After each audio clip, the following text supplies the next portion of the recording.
প্রথমে এই ভিডিওটি দেখুন, এরপর আমি বলবো এই ঘটনাটি কোন রাজ্যে ঘটেছে এবং অভিযুক্তের নাম কি, অভিযোগকারীর নাম কি, তারপর এ নিয়ে কি চর্চার সৃষ্টি হয়েছে, বর্তমান অবস্থা কি ইত্যাদি আমি বলবো। আপাতত আপনারা এই ভিডিওটি দেখুন এবং বুঝুন যে ভারতবর্ষের বিভিন্ন জায়গায় বিভিন্ন সময় ঘটে চলা ভিডিওগুলোর মধ্য থেকে, ঘটনাগুলোর মধ্য থেকে এটি হচ্ছে অন্যতম একটি ঘটনা। দেখুন আমাদের ভারতবর্ষের এই চিত্র, এসব চিত্র। बोल जय श्री राम वीडियो ले रहे चलने लिए ना वीडियो जय श्री राम बोल बोल जय श्री राम बोल तू मेरे गांव में किस लिए आए रे तू आए नहीं मैं बताया गया किसको कर आए तू आजा फिल्म से बहुत बढ़िया है कितने लोग हैं डाल देंगे सर तो मैं आया नहीं मैं बुलाया तू एक ही बात बोल जबरदस्ती क्यों गाड़ी बंद कर रहे हो गाड़ी बंद कर जबरदस्ती का ये ना आसमानी काम है जबरदस्ती का मेरे ऊपर बिचले उसको बोल रहा बोल छत्रपति शिवाजी महाराज बोल छत्रपति शिवाजी महाराज बोले छत्रपति शिवाजी महाराज की जय बोला रे शिवाजी महाराज की जय छत्रपति शिवाजी महाराज की जय जय श्री राम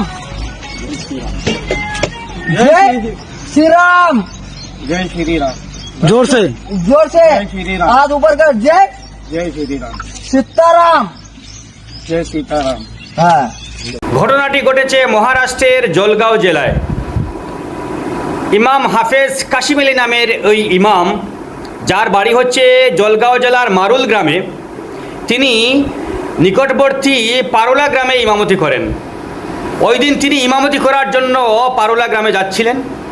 রাস্তার মধ্যে এরকম কয়েকজন যুবক তাকে আটকে দেয় এবং বলপূর্বকভাবে জবরদস্তি তাকে জয় শ্রীরাম, জয় শিবাজি মহারাজ ইত্যাদি বলার জন্য বাধ্য করে, যেটা আপনার ভিডিও দেখেছেন। যে যুবকটি এটা করছে, নেতৃত্ব দিচ্ছে, ইমাম সাহেবকে হেনস্থা করছে, তার নাম হচ্ছে হেমন্ত মাচিন্দ্রা পাওয়ার। এই ভিডিওটি ভাইরাল হয়েছে, দেশ জুড়ে চর্চার শুরু হয়েছে। এ নিয়ে হুঙ্কার দিয়েছেন মিম পার্টির সর্বভারতীয় মুখপাত্র ওয়ারিস পাঠান। তিনি এর প্রতিকার চেয়েছেন। অবশ্য ভিডিওটি ভাইরাল হওয়ার সঙ্গে সঙ্গে পুলিশ এফআইআর গ্রহণ করেছে। এফআইআর গ্রহণ করে অভিযুক্তদের বিরুদ্ধে তদন্ত শুরু করেছে, ঘটনার তদন্ত শুরু করেছে। কিন্তু এখন পর্যন্ত এই ভিডিও যখন করছি, আমার জানা মতো গ্রেফতারের কোনো খবর নেই। এফআইআর তো করা ঠিক আছে, এটা বাস্তবোচিত পদক্ষেপ নিয়েছে পুলিশ, কিন্তু এখন পর্যন্ত ধরপাকড়ের বা গ্রেফতারের কোনো খবর নেই। শুধু এফআইআর করলে চলবে?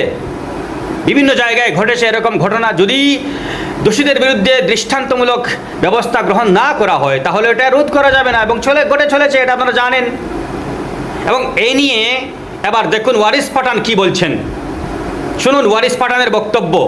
ठीक है, बिल्कुल। हमको आज सुबह से वहाँ से जलगांव से कुछ लोगों ने वीडियो भेजा और वीडियो में दिखा रहा था कि एक मौलाना थे, वो नमाज पढ़ाने गए थे, कहीं इमामत करते हो, वहां से लौटने पर उनको 4-5 ये गुंडों ने घेर लिया और उनको जबरन जेएसआर के नारे लगा, ये लगा, उनके साथ जबरन किया, मोबाइल से वीडियो उतारा, वीडियो वायरल किया।